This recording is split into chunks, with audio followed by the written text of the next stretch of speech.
Okay, let's start to add our next layer. So what I like to do is I like to really look at kind of what has kind of organically been created with my watercolors. And then let's do some mandalas. That kind of lends itself to this kind of funky, organic-y feel. So I'm gonna just make a dot here. We're gonna make a series of mandalas. So we're gonna draw lines like this, and then here, and then here, and then these are gonna kind of all serve as petals, right? Do you see the flower starting to form? And that's gonna be our very center of our mandala.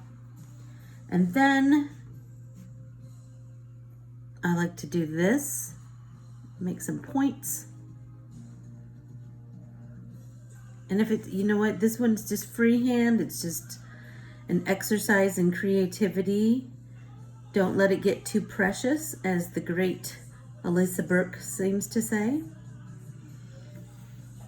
Because once you get going, believe me, there's going to be so much going on. You're not going to see those little imperfections that seemed so huge to you when you were creating it. And remember, this is just a way to calm us down in this crazy world, right? And at this point, you could draw like another border kind of around it, because within borders we can do lots of fun things. So this is a small. We can use, what else do I have here? I have a medium, I have a 1.5, which is a nice big thick line, and I have a big Sharpie if I was feeling really ambitious. See, that does, I promise it won't matter. So now within this kind of ring, I'm gonna do some half circles, but I'm gonna go all the way to the top, right?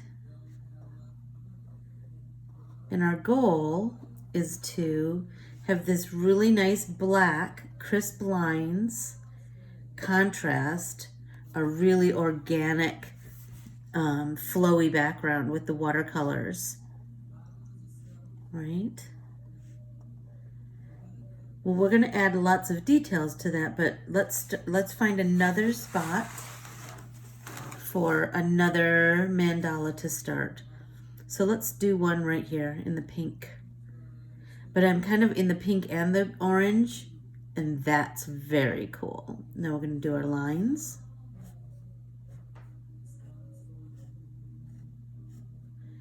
And then we're gonna do our little, look, it looks kind of like an ice cream cone. Round and round and round.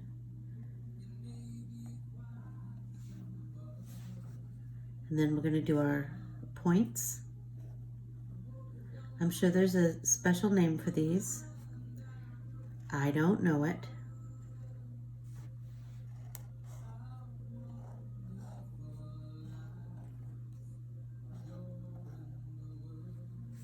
Then we're gonna do the hump things again.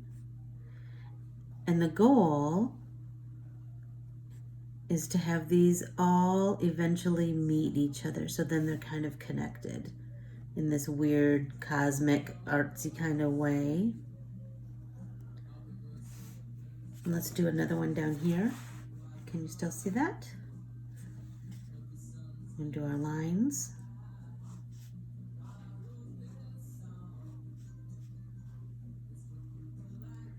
I'm going to try and slow it down now. This is how I normally art journal, nice and slow.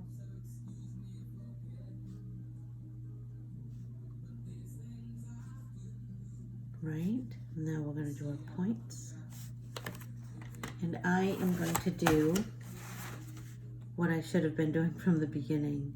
Turn your book. The more you turn your book, the more control you're going to feel like you have.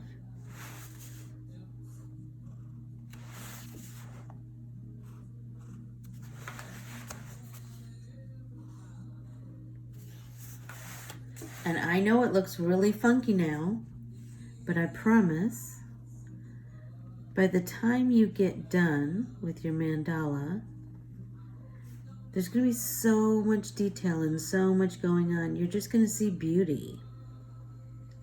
So I hope that you're kind with yourself and you just kind of go through the exercise of this. And here is where we drew our border circle.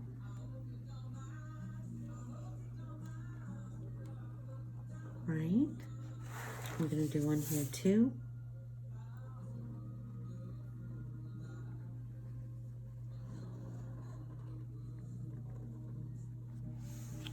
Okay, so we have the three basic beginnings of the mandalas. I'm going to go away and come back and show you where I've gotten. Now you go make some more too.